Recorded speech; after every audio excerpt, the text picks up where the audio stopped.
Prince Mamun এবং লায়লা, এদের দুঃখে তো বাঁচাই যায় না। হ্যালো এভরিওয়ান, আসসালামু আলাইকুম। সবাই কেমন আছেন? আশা করি ভালো আছেন, আমিও ভালো আছি।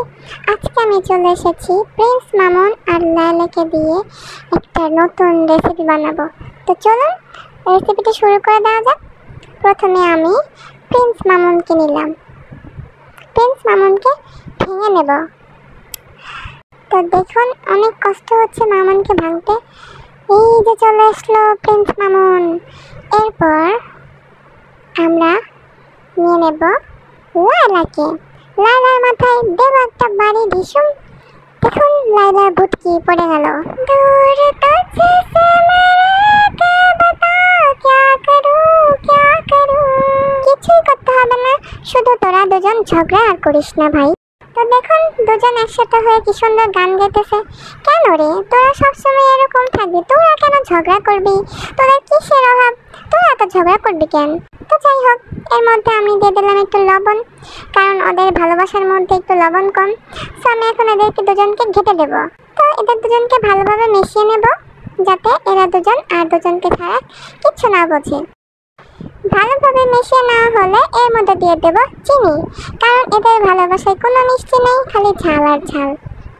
তো চিনি দেওয়া হলে আবার এদেরকে ভালো করে মিশিয়ে নেব এবং চিনিটা গলা পর্যন্ত মিশিয়েতেই থাকবো। আমি বাকি চিনিটাও দিয়ে দিলাম, দিয়ে ভালো করে মিশিয়ে নেব। দেখুন ব্যাটারটা পুরো এরকম হবে। এদের তো মনে কোনো রং নেই, আছে মাথার মধ্যে শুধু ঝগড়া।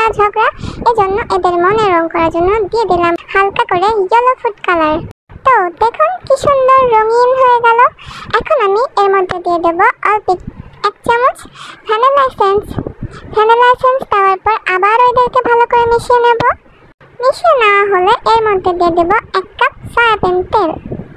আপনারা চাইলে বাটার ইউজ করতে পারেন, কিন্তু আমি গরিব মানুষ, আমার কাছে কোনো বাটার ফাটার নেই, এজন্য আমি এর মধ্যে তেলে দিয়েছি। এখন আমি এর মধ্যে দিয়ে দেব 1/2 কাপ ময়দা, 2 টেবিল চামচ কর্নফ্লাওয়ার, 1/2 টিস্পুন বেকিং পাউডার দিয়ে এগুলোকে ভালোভাবে মিশিয়ে নেব। তো এদেরকে মেশানো হলে এদেরকে আমি ওভেনে বেক করতে দেব 10 মিনিটের জন্য। প্রিন্স মামুন এবং লায়লা মিশে গিয়ে কি রেসিপি তৈরি হলো সেটা যদি জানতে চান তাহলে অবশ্যই কমেন্টে জানাবেন, আমি নেক্সট পার্টটি দিয়ে দেব। এতক্ষণ আমার সাথে থাকার জন্য সবাইকে জানাই অসংখ্য ধন্যবাদ। সবাই ভালো থাকবেন, সুস্থ থাকবেন, কেউ ঝগড়া করবেন না। আল্লাহ হাফেজ।